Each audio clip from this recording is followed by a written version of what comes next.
I never imagined I'd be writing something like this, but here I am. Life has a way of throwing punches when you least expect it, and honestly, I'm still trying to catch my breath.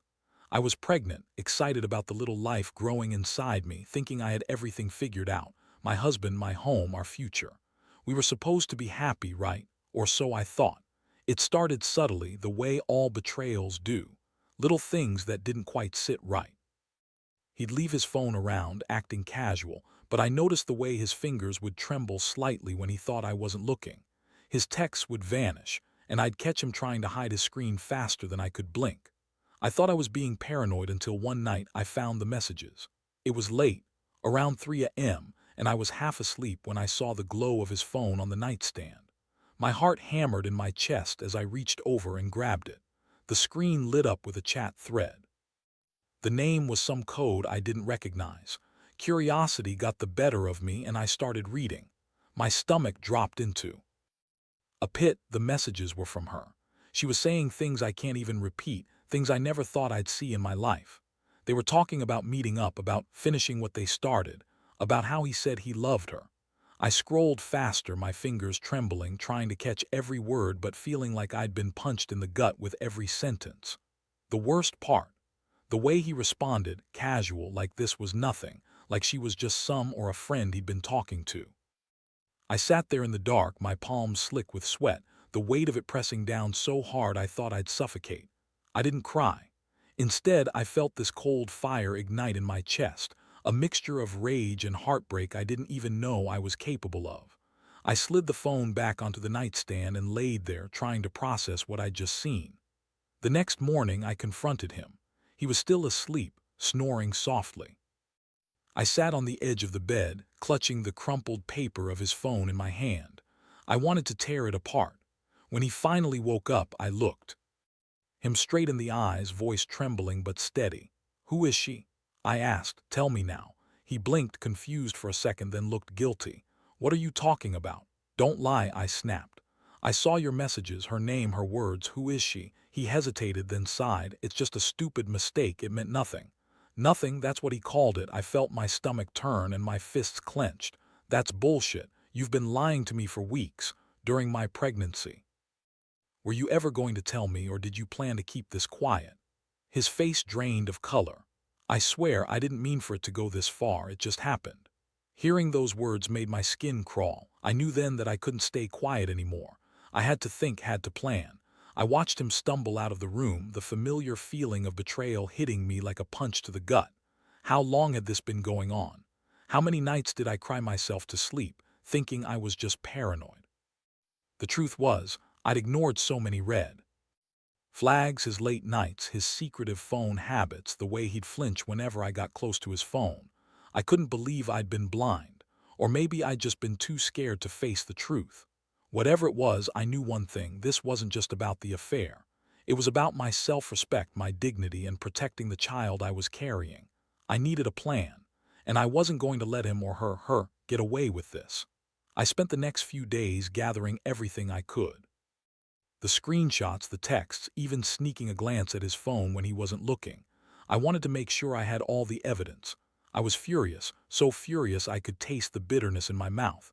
I didn't plan to just walk away quietly. No, I was going to make him regret ever crossing that line. And that's where I stand now. The pieces are falling into place. The question is, what's next? How do I turn this pain into something more than just heartbreak? I guess I'll find out. Do you want me to keep going with the next part? I spent the next few days locked in my own head, replaying every moment, every sign I'd missed before. I couldn't believe I'd been so blind, so naive. The worst part was knowing that I was pregnant, carrying his child, and he was out there betraying me with someone who clearly didn't respect boundaries or loyalty. I felt this burning rage bubbling beneath my skin every time I thought about her, about him, about what they'd been doing behind my back. I started planning my revenge. Not the kind that involves throwing rocks or yelling, something smarter, something that hits where it hurts but without crossing the line into violence or pure destruction. I wasn't that person. No, I wanted to make him see what he lost, to make her regret ever crossing me. First, I decided to get a little more intel. I watched him. I listened to his phone calls when he thought I wasn't paying attention, and I kept a close eye on his habits. He was predictable enough. Every evening around 7 p.m. he'd disappear into his office, which was really just the basement. That was my cue. I rigged my phone to record audio just in case, and I started collecting proof of his routine. Meanwhile, I started asking around with friends, trying to find out her name, her background, anything that could help me understand her. Turns out she was some girl from his work, a woman half his age and apparently very eager to keep her affair quiet. I learned her name, her workplace, her apartment. Every detail was like a dagger stabbing into me, but I forced myself to stay calm. I needed to be strategic, not impulsive. One night I found a moment. He was out with some friends, laughing loudly, oblivious to what I was about to do. I slipped into his phone, using the passcode I'd secretly learned, and I started sending messages to her. Not angry ones, not threats, just enough to make her think I knew. I told her I was onto her, that I wasn't stupid, and if she valued her own reputation, she'd back off. I sent a few screenshots of the actual conversation from his phone, making damn sure she knew I had evidence. I also labeled some photos I'd taken of her door with my phone, just enough to remind him I was watching. I didn't want to come across as a lunatic, just a woman. Was serious about protecting herself and her baby. I felt a strange sense of clarity as I did this. It wasn't just about revenge anymore, it was about reclaiming my power. The next morning I confronted him again. He looked exhausted, like a man who knew he'd crossed some line he couldn't come back from. He sat on the edge of the bed, avoiding my eyes. "You've been lying to me," I said, voice sharp. "I know everything. The texts, the meetings, her. I even have proof. Don't bother denying it." He swallowed hard. "I didn't mean for it to get this far. I was weak. I'm sorry. Sorry doesn't fix what's broken. Sorry doesn't erase the betrayal or the pain." I looked straight at him, fists clenched so tightly I thought they'd bleed. "You're done, I'm done. I'm not going to sit around and let this destroy me. I want you out of my life." He looked stunned, like he never expected me to fight back so hard. "Please don't do this," he said, voice trembling. "We can fix this. We can go to counseling, whatever you want." That was the moment I decided I had to escalate. I couldn't let him think I was just going to accept this. I told him I'd give him a week to pack his things and leave. I wanted him gone, out of my house, out of my life. I wasn't going to let him turn this into some messy custody battle or a drawn-out drama. I was done being a victim. I knew I had to be smart about how I executed everything. So I started putting my plan into motion. I contacted a lawyer and prepared for the worst just in case. I also scheduled some appointments, doctor visits, financial planning, to make sure I was covered just in case he tried to pull some stunt. Every time I thought about her, about him, I felt my jaw tight and my heart pounding. It was a suffocating mixture of heartbreak and rage, but I also felt a flicker of relief. I was finally taking control. I was putting an end to the chaos. Now I had a timeline. The countdown to him leaving had begun. I was ready for whatever came next. I knew that once he was gone, I could start healing. Or at least that's what I told myself. Want me to continue with the next part? The week flew by in a blur of preparations and tense, quiet moments. Every time I looked at him, I saw the betrayal etched into his face. Guilt, shame, maybe even a flicker of panic. I couldn't help but feel a twisted sense of satisfaction knowing I was finally in control, even if it was just a small victory. I kept him at arm's length, demanding he pack his things and leave by the end of the week. I stayed sharp, making sure every detail was accounted for. I scheduled a consultation with my lawyer, talked to a few close friends for moral support, and reinforced my boundaries. My body felt tense all the time, like a tight wire ready to snap, but I kept pushing forward. On the third day, I decided I needed to push him a little more, to see how far he was willing to go. I sat him down in the living room, trying to keep my voice steady but icy cold. "You've got until the end of the week. No more excuses, no more lies. I want you out of my house. Out of my life." He looked down, nodding slowly like he was resigning himself to the inevitable. "I never wanted to hurt you," he mumbled. "I didn't think it would come to this." Good. That's exactly what I wanted to hear. I wanted him to realize that his actions had consequences, that there was no way back now. I told him I'd be watching every step he took, and I wasn't going to make it easy for him. Meanwhile, I had one last trick up my sleeve, something that would make him think twice about ever crossing me again. I'd been planting little things, subtle but enough to make him question his every move. I hid a small GPS tracker in his car, just enough to follow his whereabouts without him knowing. I wanted to know where he was, who he was meeting, when he was gone. I needed to be sure I could prevent him from doing anything stupid or sneaky. That night I sat on my porch, the cool air brushing against my skin, clutching a cup of tea. My mind was racing, but a strange calm settled over me. I had a plan, I had proof, and most importantly, I had resolve. I wasn't going to let him manipulate or shame me into staying silent. Suddenly, I saw movement in his car, an unfamiliar figure getting in. My stomach clenched.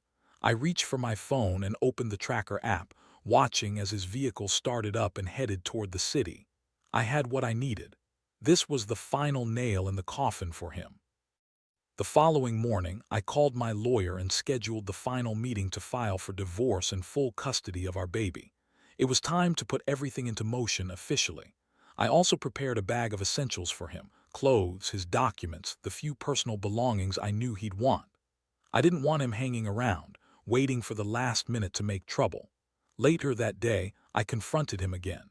He was packing his bag, looking exhausted and defeated. I gave him a hard look and said, "You've got 5 minutes to leave. Take your things and go. Don't come back." He hesitated, then nodded. "I'm sorry," he said softly, "for everything." "Sorry doesn't fix what's broken," I replied coldly. "You've lost your chance. Do ever try to contact me again. If I find out you're trying to sneak back, I'll have the police involved." He looked like he wanted to say something else, maybe apologize again, but he knew better. I handed him the keys and watched as he walked out the door for the last time. The sound of the front door shutting behind him echoed like a finality I'd been craving for a long time. Once he was gone, I took a deep breath, feeling the weight lift from my shoulders. I knew I'd made the right decision, even if it still hurt like hell. The betrayal had cut so deep I thought I'd never trust anyone again. But now I was free to rebuild on my terms. As I sat alone in the silence, I felt this strange mixture of relief and determination. I wasn't just surviving, I was starting to get stronger. And I knew deep down that this was only the beginning of my new life. Want me to continue with the next part? The days after he left were strange. The house felt emptier than I'd ever imagined, like some vital part of me had been ripped out. I kept expecting him to walk through the door, to come back and apologize or argue or beg. But he didn't. Instead, silence. A heavy, suffocating silence that pressed against my chest. I threw myself into sorting out the legal mess. My lawyer was helping me file for divorce, full custody, and even a restraining order. Every document I signed, every call I made was a small victory. I could feel the momentum building, a steady tide of reclaiming my life. Still, I didn't let my guard down. I kept everything under control, from the tracker in his car to the messages I'd sent to her, reminding her that I knew what she'd done. One night I was sitting on my couch, trying to relax for once, when I noticed her name pop up on my phone. I froze. My finger hovered over the screen, trembling. I wasn't going to answer, be giving her power I didn't want her to have. Instead, I stared at the message she'd sent. It was a simple text, but it hit harder than any slap. "We should talk. I know you're upset, but I want to explain." I clenched my fists, feeling my nails dig into my palms. It was a test, a challenge. I could ignore it, pretend I didn't see, or I could confront her head on. I chose the latter. I typed out a reply. "Not interested. Stay away from me and my family." Her next message was more insistent. "Please, I just want to clear things up. I didn't mean to hurt you. I was wrong, I know. Just let's talk." I felt my jaw tighten. Talking? No, I'd already given her enough of my time and my trust. What I wanted now was to make her regret crossing me. I didn't reply. Instead, I blocked her number. Good riddance.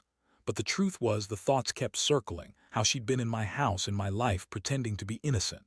The betrayal ran so deep I wondered if I'd ever fully recover. Still, I was proud of myself for taking control, for not letting her get under my skin anymore.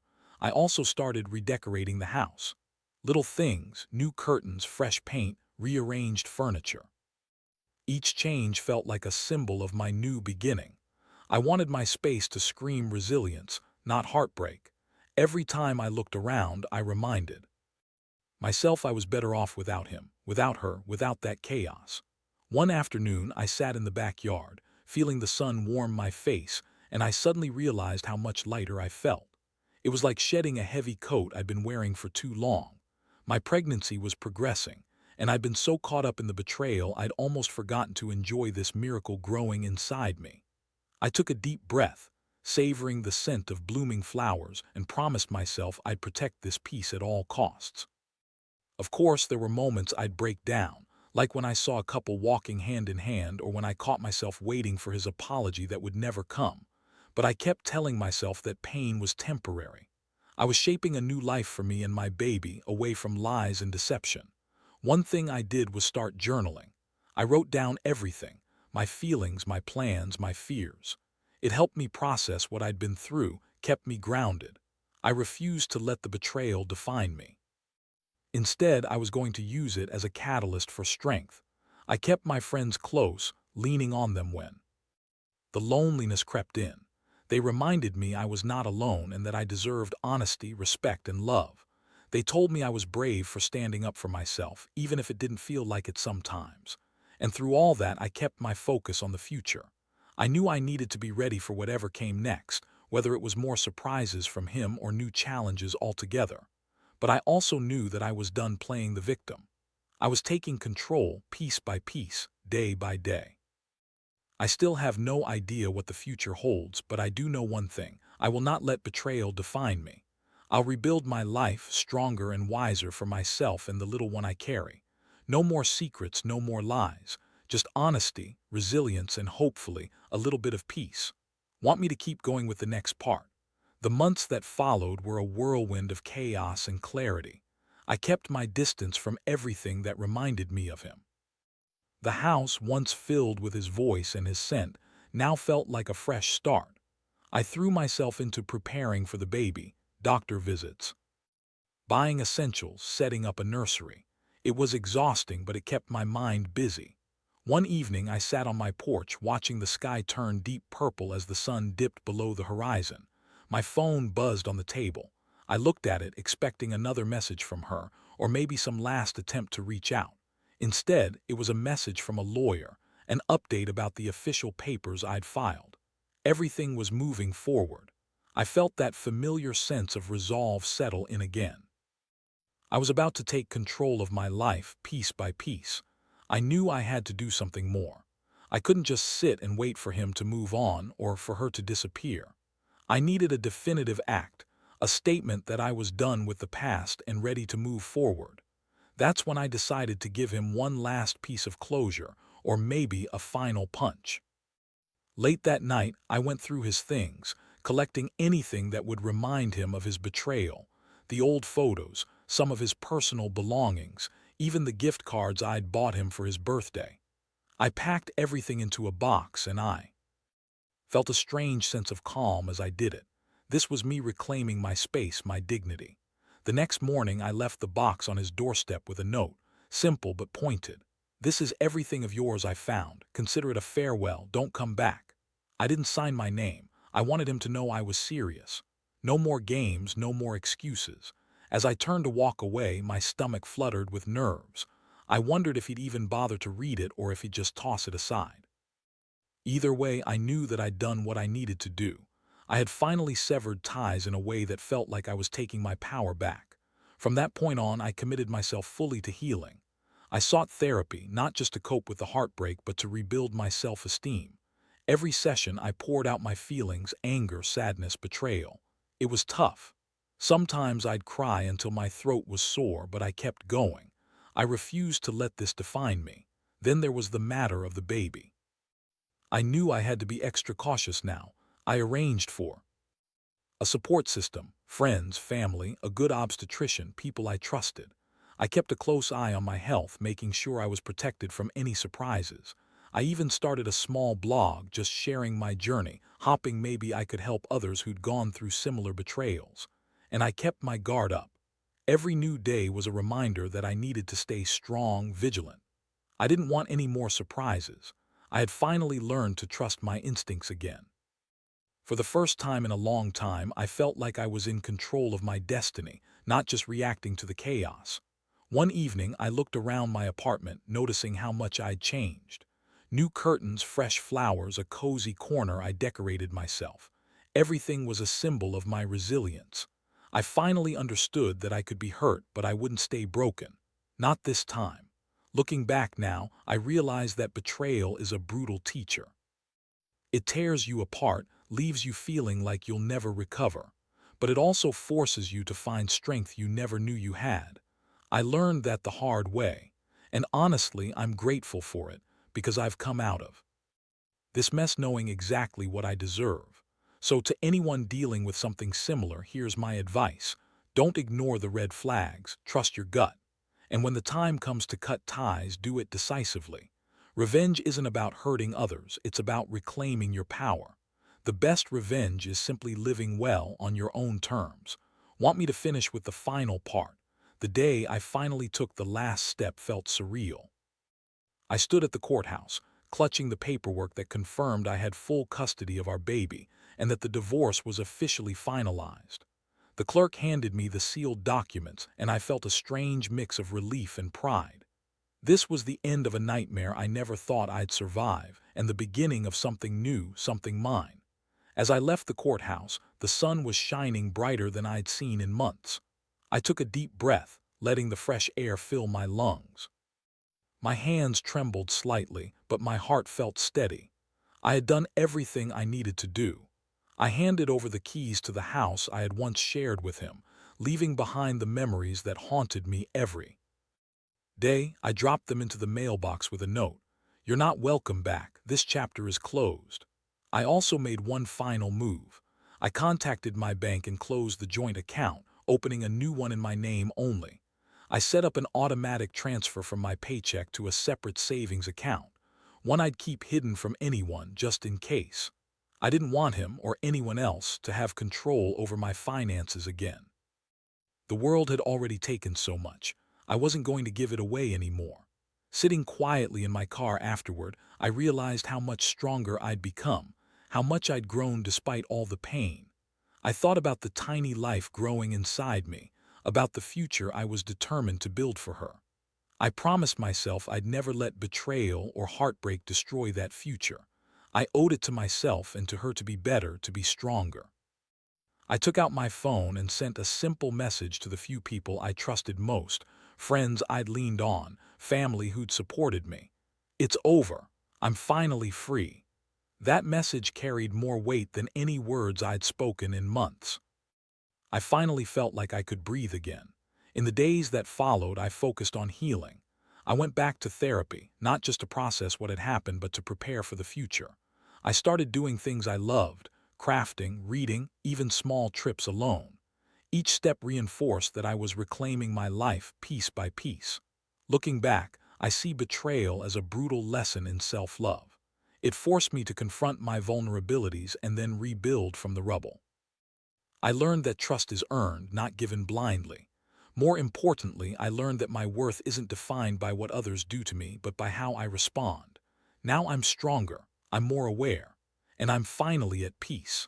I know there will be days when the pain tries to creep back, but I also know how to handle it, by remembering the resilience I've cultivated. I want others to know that even in the darkest moments, there's a way out.